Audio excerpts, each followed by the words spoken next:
জয় শ্রীকৃষ্ণ। আমরা সকলেই জানি শ্রীমদ্ ভগবদ্ গীতা এমন এক অনন্ত জ্ঞানের উৎস, যেখানে মানুষ জীবনের প্রতিটি সমস্যার সমাধান খুঁজে পায়। তবু অনেকেই প্রশ্ন করে, গীতার মধ্যে এমন কি বিশেষত্ব আছে? সত্যি বলতে, গীতার আসল বিশেষত্ব কোনো শ্লোক বা তত্ত্ব নয়, বরং স্বয়ং শ্রীকৃষ্ণ। বাকিটা সবই তার বাণীর মাধ্যমে প্রকাশিত নিছক নিমিত্ত মাত্র। এই কারণেই গীতা পৃথিবীর প্রতিটি মানুষের পড়া ও বোঝা উচিত, যাতে সে জীবনের সুখ, শান্তি ও সাফল্য অর্জন করতে পারে। কিন্তু আজকের ব্যস্ত জীবনে গীতার 18 অধ্যায়ের 700টি শ্লোক পড়ে তার গভীর অর্থ উপলব্ধি করা সহজ নয়। তাই আজ আমরা শ্রীমদ্ ভগবদ্ গীতার এই বিশাল জ্ঞানভাণ্ডারের মূল সারমর্ম এমনভাবে জানব, যাতে জীবনের প্রতিটি মানুষ, যেই হোক না কেন, যে বয়সেরই হোক, যে পেশারই হোক, নিজের জীবনের প্রতিটি সমস্যার সহজ সমাধান খুঁজে নিতে পারে। যদি তুমি গীতার এই অমূল্য জ্ঞানকে জীবনের অংশ করতে চাও, তাহলে এই উপদেশগুলো মন দিয়ে শোনো। প্রতিদিন সকালে দিন শুরু করার আগে এবং রাতে ঘুমোতে যাবার আগে। শ্রীমদ্ ভগবদ্ গীতা এমন একমাত্র গ্রন্থ যা মানুষকে শেখায় কিভাবে সত্যিকারের জীবন যাপন করতে হয়। বলা হয়, যে ঘরে প্রতিদিন গীতার পাঠ হয় বা শ্রবণ করা হয়, সেই ঘরে শ্রীকৃষ্ণ স্বয়ং উপস্থিত থাকেন। গীতায় ভগবান শ্রীকৃষ্ণ নিজেই বলেন, হে অর্জুন, আমি সকল জীবের অন্তরে অবস্থানরত আত্মা। সমস্ত প্রাণীর শুরু, মধ্য ও শেষ সব কিছুই আমি। গ্রহদের মধ্যে আমি সূর্য, বেদেদের মধ্যে সামবেদ, দেবতাদের মধ্যে ইন্দ্র, ইন্দ্রিয়দের মধ্যে মন, এবং সৃষ্টির মধ্যে আমি ব্রহ্মা, বিষ্ণু ও মহেশ। জলাশয়গুলোর মধ্যে আমি সাগর, পর্বতেদের মধ্যে আমি হিমালয়। এই সমগ্র জগতে যা কিছু দৃশ্যমান সবই আমি। এবার যদি তুমি চাও যে এই অমূল্য জ্ঞান প্রতিনিয়ত তোমার কাছে পৌঁছুক, প্রতিদিনের জীবনে তুমি এগুলো ব্যবহার করতে পারো, তাহলে মেসেজ অব ধর্ম চ্যানেলটিকে সাবস্ক্রাইব করতে ভুলিও না। ঘন্টি বাজিয়ে রাখো, যাতে নতুন জ্ঞানভাণ্ডারের প্রতিটি ভিডিও তোমার কাছে সময় মতো পৌঁছায়। শ্রীকৃষ্ণ বলেন, এই জগৎ আমারই মায়া, আমি থেকেই এর সৃষ্টি, আমি এর পালন করি এবং আমি এর বিনাশ ঘটাই। আমি অতীত, বর্তমান ও ভবিষ্যতের সব প্রাণীর পরিচয় জানি, কিন্তু আমাকে কেউ সম্পূর্ণভাবে জানতে পারে না। তিনি বলেন, যেমন অন্ধকারে আলো জ্বলে উঠে চারপাশ আলোকিত করে, তেমনি সত্য সর্বদা দীপ্তিমান। তাই মানুষকে সবসময় সত্যের পথেই চলতে হবে। মৃত্যু এক অটল সত্য, যাকে কোনোদিনও পরিবর্তন করা যায় না। সৃষ্টি যতদিন থেকে আছে ততদিন থেকেই জন্ম ও মৃত্যুর এই চক্র অবিরাম চলছে। মানুষ যত জ্ঞানই অর্জন করুক না কেন, যদি সে নিজেকে না চেনে, তবে সে প্রকৃত অর্থে অজ্ঞ। যদি কেউ তোমাকে প্রত্যাখ্যান করে, তবে মনে কষ্ট নিও না, কারণ তারা তোমার মূল্য বোঝেনি। যে সম্পর্ক আমাদের কাঁদায়, তার চেয়ে গভীর আর কোনো সম্পর্ক নেই। আর যে সম্পর্ক আমাদের কাঁদিয়ে চলে যায়, তার চেয়ে দুর্বল আর কিছু নেই। সর্বদা শান্ত থেকো, কারণ শান্ত মানুষই শক্তিশালী হয়। যেমন লোহা ঠান্ডা হলে শক্ত হয়, তেমনি শান্ত মানুষও দৃঢ় হয়। জীবনের প্রতিকূল সময়ে 7টি গুণ মানুষকে রক্ষা করে: জ্ঞান, বিনয়, বুদ্ধি, সাহস, সৎকর্ম, সত্যবাদিতা ও ঈশ্বর বিশ্বাস। আত্মা সবসময় জানে কি সঠিক কি ভুল, কিন্তু মনকে নিয়ন্ত্রণ করাই মানুষের আসল পরীক্ষা। দুঃসময় মানুষ একা হয়ে যায়, কিন্তু সেই একাকিত্বই তাকে শক্তিশালী করে তোলে। যে তোমাকে সম্মান দেয়, তাকেই সম্মান দিও। অবস্থান দেখে মাথা নত করা দুর্বলতার লক্ষণ। শ্রীকৃষ্ণ বলেন, হে অর্জুন, যে মানুষ না আনন্দে উল্লসিত হয়, না ঘৃণা করে, না শোকে ভোগে, না কামনায় জড়ায়, যে শুভ অশুভ সমস্ত কর্মের ঊর্ধ্বে, সেই জ্ঞানী আমার অতি প্রিয়। তিনি বলেন, আমাকে পাওয়ার 3টি পথ আছে: ধ্যানযোগ, জ্ঞানযোগ এবং কর্মযোগ। এর মধ্যে কর্মযোগই শ্রেষ্ঠ।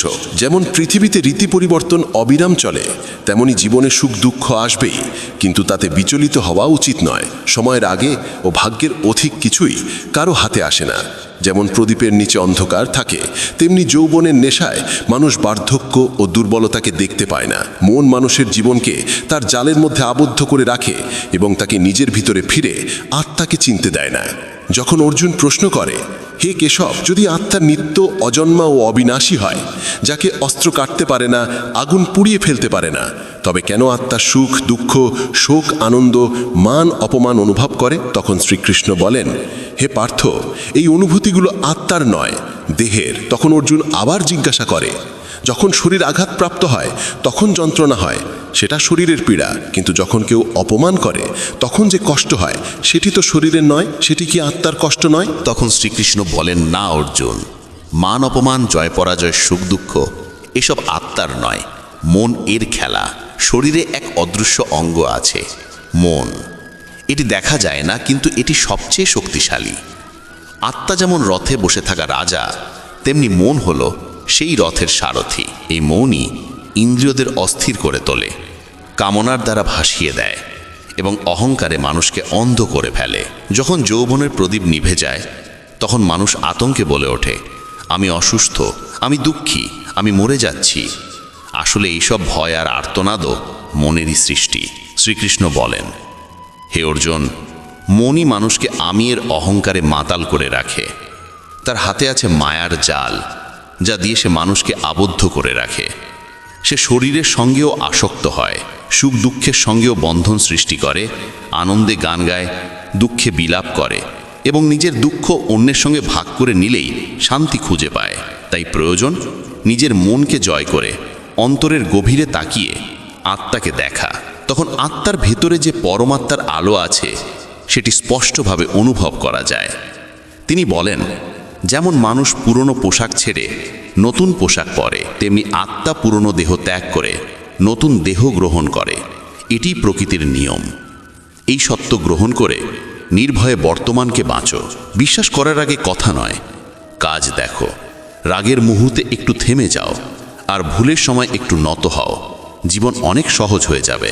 ভগবান শ্রীকৃষ্ণ বলেন, যে মানুষ আমার জন্ম ও কর্মের প্রকৃত তত্ত্বকে বুঝে ফেলে, সে শরীর ত্যাগ করার পর আর কখনো জন্মগ্রহণ করে না, সে আমার পরম ধামে পৌঁছে যায়। যে মানুষ ভগবদ্গীতার উপদেশ আন্তরিকভাবে পড়ে, বোঝে এবং জীবনে তার শিক্ষা অনুযায়ী চলতে চেষ্টা করে, তার সমস্ত পাপ কর্মের ফল ধীরে ধীরে লুপ্ত হয়ে যায়। জীবনে যা তোমার ভাগ্যে নির্ধারিত তা একদিন না একদিন তোমার কাছে এসে পৌঁছাবেই, আর যা তোমার ভাগ্যে নেই তা হাতের মুঠোয় এসেও হারিয়ে যাবে।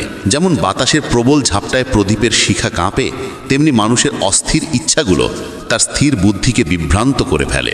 প্রকৃত জ্ঞানী সেই ব্যক্তি যে অন্যদের দেখে তাদের গুণাবলী থেকে শিক্ষা নেয়, কিন্তু তাদের সঙ্গে নিজেকে তুলনা করে না কিংবা ঈর্ষায় জর্জরিত হয় না। অস্ত্র কেবল দেহকে আহত করতে পারে, কিন্তু শব্দের আঘাত আত্মাকেও বিদ্ধ করতে পারে। আর যে মানুষ উপলব্ধি করে যে সে পরমাত্মা থেকে আলাদা নয় এবং এই দেহের সঙ্গে তার কোনো প্রকৃত সম্পর্ক নেই, সেই মানুষ চিরতরে জন্ম ও মৃত্যুর চক্র থেকে মুক্তি লাভ করে। যদি জীবনে শান্ত থাকতে চাও তবে সিদ্ধান্ত নাও নিজের পরিস্থিতি অনুযায়ী। পৃথিবীর মতামত দেখে নয়, কারণ যারা দুনিয়ার কথায় চলে তারা কখনো সুখী হয় না। যারা আধ্যাত্মিক জাগরণের উচ্চতায় পৌঁছেছেন তাদের পথ নিঃস্বার্থ কর্মের পথ, আর যারা ভগবানের সঙ্গে যুক্ত হতে পেরেছেন তাদের জীবন স্থিতি ও শান্তিতে পূর্ণ। মানব কল্যাণই গীতার প্রধান উদ্দেশ্য। তাই মানুষকে নিজের কর্তব্য পালন করতে গিয়ে সর্বাগ্রে মানব কল্যাণের কথাই ভাবতে হবে। শ্রীকৃষ্ণ বলেন, যে তোমার পাশে থাকে তার পাশে থেকো, যে তোমায় প্রতারণা করে তাকে ত্যাগ করো। যেখানে তোমার সম্মান নেই সেখানে কখনো যেও না, কারণ সেখানে মানুষ তোমায় দুর্বল ও বোকা মনে করবে।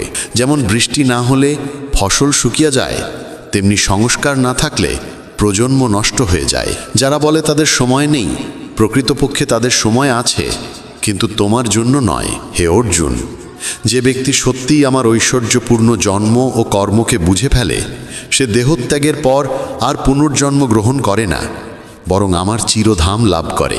যে মানুষ সমস্ত আকাঙ্ক্ষা ত্যাগ করে, আমি ও আমার ভাবনা থেকে মুক্ত হয়, সে পায় গভীর শান্তি। যার অন্তরে জ্ঞান নেই ও ঈশ্বরে বিশ্বাস নেই, সে কখনো আনন্দ ও সাফল্য অর্জন করতে পারে না। ঈশ্বর আমাদের যা দিয়েছেন সেটাই যথেষ্ট এবং সেটিই সত্য। সংযম, সৎসঙ্গ, স্নেহ ও সেবার গুণ সৎসঙ্গ ছাড়া আসে না। প্রার্থনা হয়তো মানুষের ভাগ্য বদলে না, কিন্তু সেই প্রার্থনা মানুষকে ভেতর থেকে বদলে দেয়। কথাগুলো এমনভাবে বলো যেন পরে তা ফিরিয়ে নিতেও তিক্ত না লাগে। নিজের মধ্যে সামান্য আত্মসম্মান থাকা প্রয়োজন, নইলে মানুষ তোমায় তোমার নিজের অধিকারের স্থানেও দমন করবে। কোনো মহাপুরুষ আত্মাকে বিস্ময়ের মতো দেখেন, আরেকজন তার বর্ণনা করেন বিস্ময়ে মুগ্ধ হয়ে। কেউ শ্রবণ করে বিস্মিত হয়, আর কেউ শুনেও বুঝতে পারে না। শ্রীকৃষ্ণ বলেন, যে ধীর মানুষ সুখ দুঃখকে সমানভাবে গ্রহণ করে, যার ইন্দ্রিয় ও মন তাকে বিচলিত করে না, সে মোক্ষের যোগ্য। যতক্ষণ না তুমি নিজেকে হারো, ততক্ষণ দুনিয়ার কোনো শক্তি তোমায় হারাতে পারবে না। তুমি দুর্বল নও, দুর্বল তোমার সময়, আর সময় সবারই বদলায়। তাই কেবল তোমার কর্ম করে যাও। যে কখনো বিপদে পড়েনি, সে নিজের শক্তি কখনো বুঝতে পারে না। যে অন্যের কষ্ট বোঝে, যার অন্তরে করুণা আছে, যে হৃদয়ে ভালো, সে পুনর্জন্মের বন্ধন থেকে মুক্ত হয়। কাউকে কিছু দিয়ে অহংকার করো না। কে জানে তুমি দিচ্ছ না, বরং পূর্বজন্মের ঋণ শোধ করছো। অহংকারী ধ্বংস অবশ্যম্ভাবী। রাবণ, কৌরব ও কংস তার প্রমাণ। নীরব থাকা সবচেয়ে বড় উত্তর, আর ক্ষমা করা সবচেয়ে বড় শাস্তি। যার কাছে ধৈর্যের শক্তি আছে, তার শক্তির কোনো তুলনা নেই। অকারণ দুশ্চিন্তা ও ভয় এমন এক রোগ, যা আত্মার শক্তি নষ্ট করে দেয়। জীবনের চ্যালেঞ্জ থেকে পালিয়ে যাওয়া উচিত নয়, আর ভাগ্য বা ঈশ্বরের ইচ্ছার অজুহাত দেওয়াও নয়।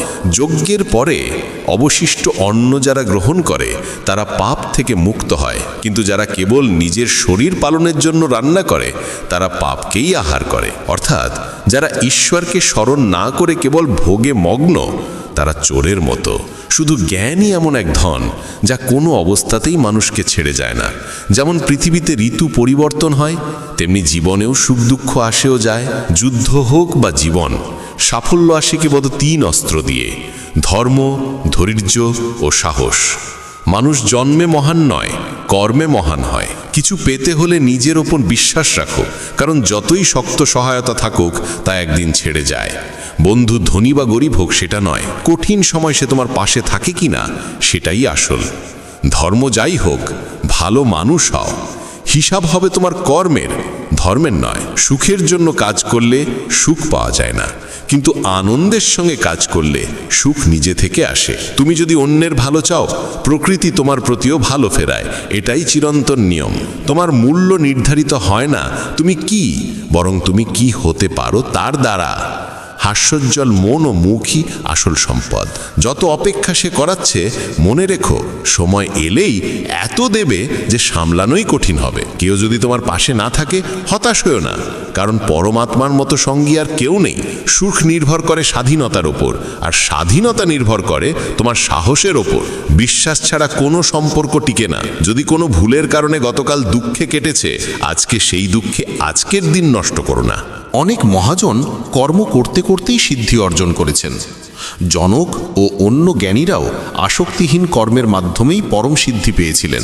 তাই মানুষকে সর্বদা শুভ কর্মে লিপ্ত থাকতে হবে এবং ফলের প্রত্যাশা থেকে দূরে থাকতে হবে।